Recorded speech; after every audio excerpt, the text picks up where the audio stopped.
mientras que el valor de h correspondería a 18 centímetros. Si esto es 10, esto es 15, 16, 17, 18, sería el valor de la ordenada. Entonces establecen ustedes los valores de esas coordenadas. Con estos datos entonces ustedes proceden a determinar la pendiente.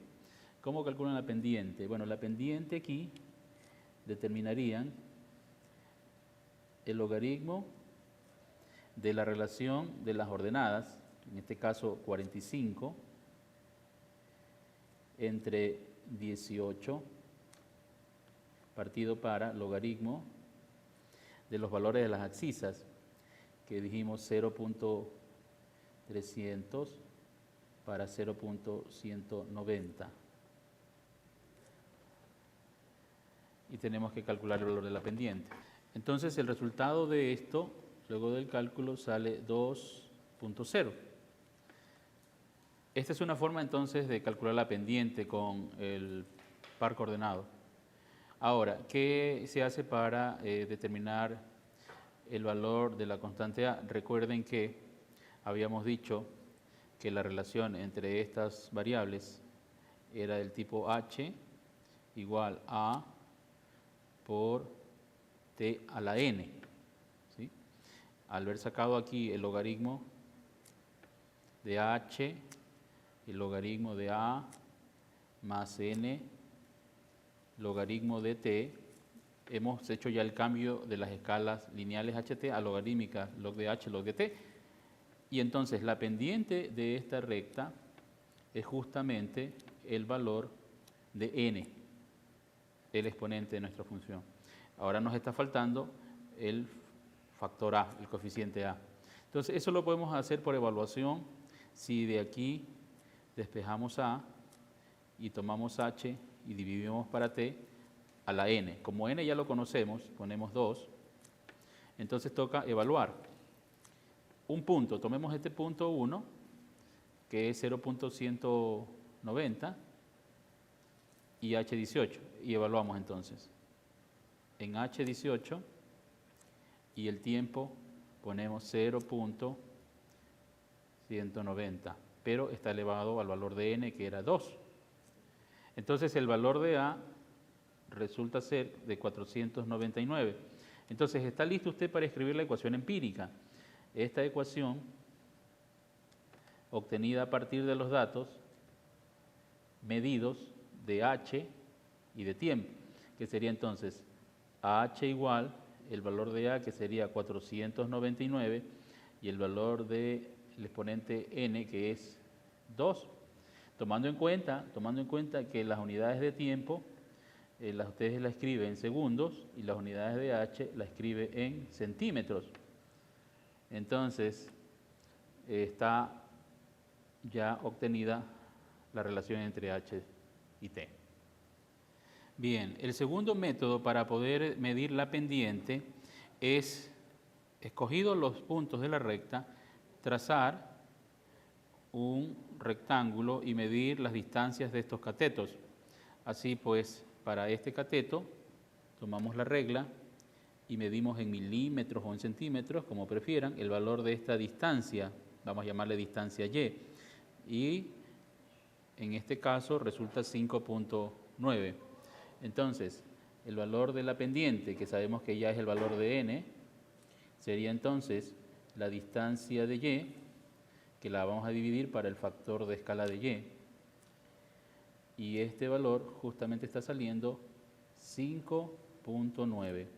Y esto vamos a dividir para el factor de escala en y. ¿Qué es el factor de escala en y? Es la medida de la distancia en la que se ha cubierto un ciclo. Fíjense entonces, un ciclo, tenemos el tamaño que nos da la regla, es de 16.8. Esta es la medida del factor de escala en y.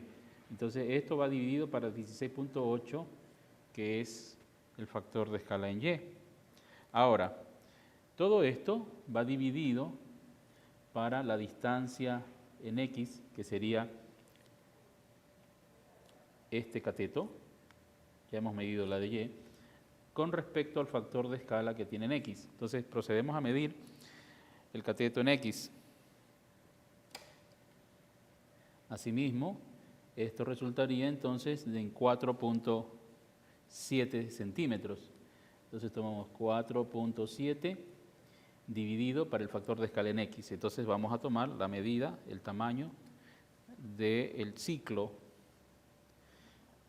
o década que hemos utilizado para X. Entonces empezamos de 0 hasta 26.7, que sería el factor correspondiente en X, 26.7. Entonces, el resultado de esta operación para el cálculo de n resulta 1,995. Obviamente, como esto hay que presentar con dos cifras significativas, el resultado quedaría 2.0, que es justamente el valor que obtuvimos por el método anterior. Fíjense entonces que tienen aquí dos métodos para poder calcular el valor de la pendiente. Aquí hay algo importante, como en el caso nuestro de esta hoja, el factor de escala en X y el factor de escala en Y son diferentes.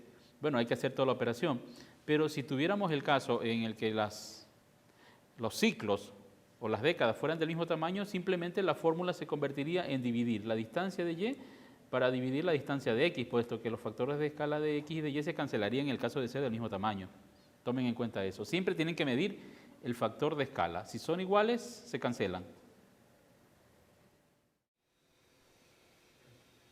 Bien, ahora vamos a analizar las funciones exponenciales que son del tipo y igual a por e a la b x. Se llaman exponenciales porque en este caso una de sus variables, la independiente, forma parte del exponente de una potencia. Puede ser escrita en esta forma o en cualquier otra base, incluso puede ser base 10, pero es muy común expresarlas en base del número neperiano E. Si aplicamos entonces el logaritmos, tenemos en este caso el logaritmo de un producto, que es la suma de logaritmos, y a continuación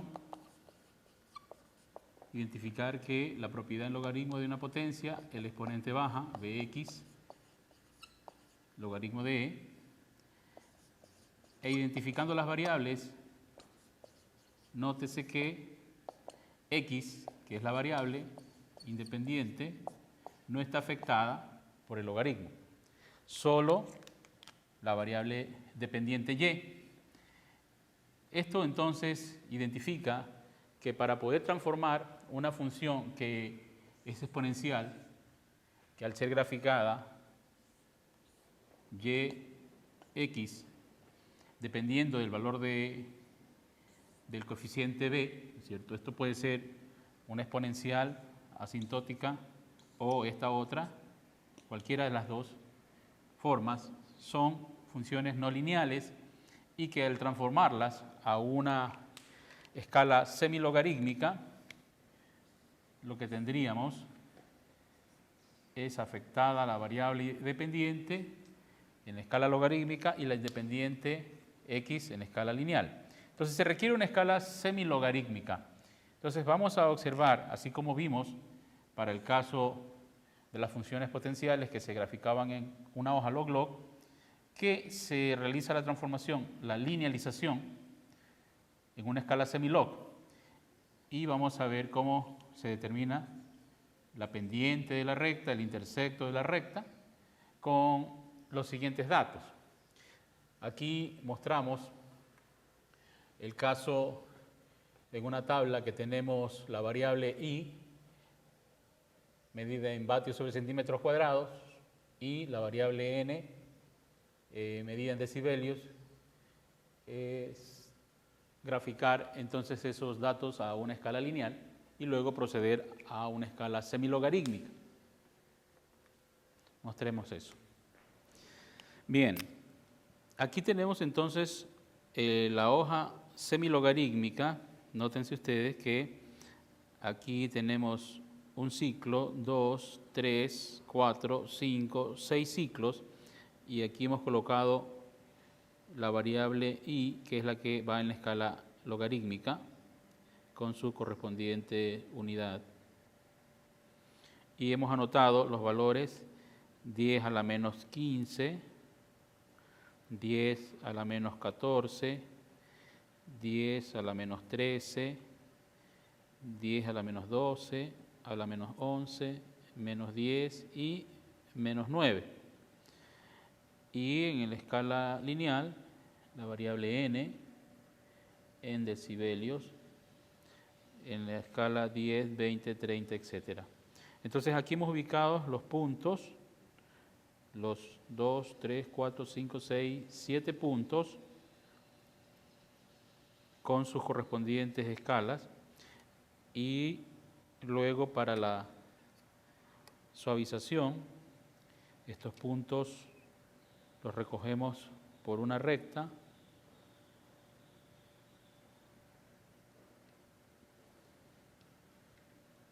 la mejor pendiente podría ser esta.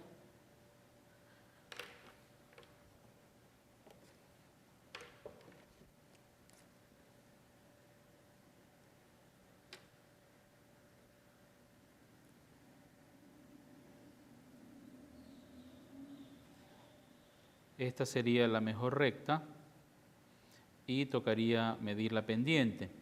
Entonces seleccionamos dos puntos que pertenezcan a la recta. No es recomendable tomar los datos de las tablas, es decir, los puntos que hemos graficado, porque nótense que no necesariamente estos puntos que vayamos a coger pertenecen a la recta. Entonces, tomemos, por ejemplo, este punto, cuya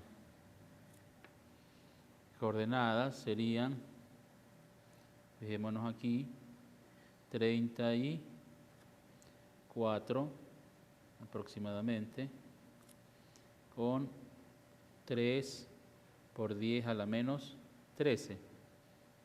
Escribimos 3 por 10 a la menos 13. Otro punto podría ser este, cuyo caso esto cae cerca de 60, entonces podría ser 57 para el valor de la abscisa, y en la ordenada tendríamos 6, fijémonos bien, 6 por 10 a la menos 11, que serían los valores de las ordenadas. Y de allí entonces tocaría con ese par de puntos encontrar la pendiente. ¿Cómo calculamos la pendiente?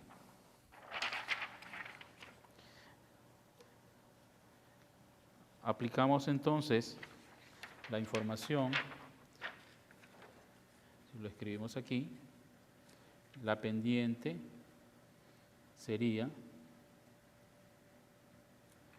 la relación entre el logaritmo de las ordenadas, que serían 6 por 10 a la menos 11, entre 3 por 10 a la menos 13. Todo esto dividido entre las abscisas, que serían 57 menos 34. Bien, entonces el valor de la pendiente de esta recta, calculándolo, sale 0.1. Pero ¿qué hacemos con esa información de la pendiente? Recordemos que esta es una función exponencial de la forma i igual a i sub 0 por e a la b, una constante, n la variable, la abscisa. Entonces recordemos que al haber sacado logaritmos, nos quedaba esto, logaritmo de i sub 0 más b n por el logaritmo de e, bn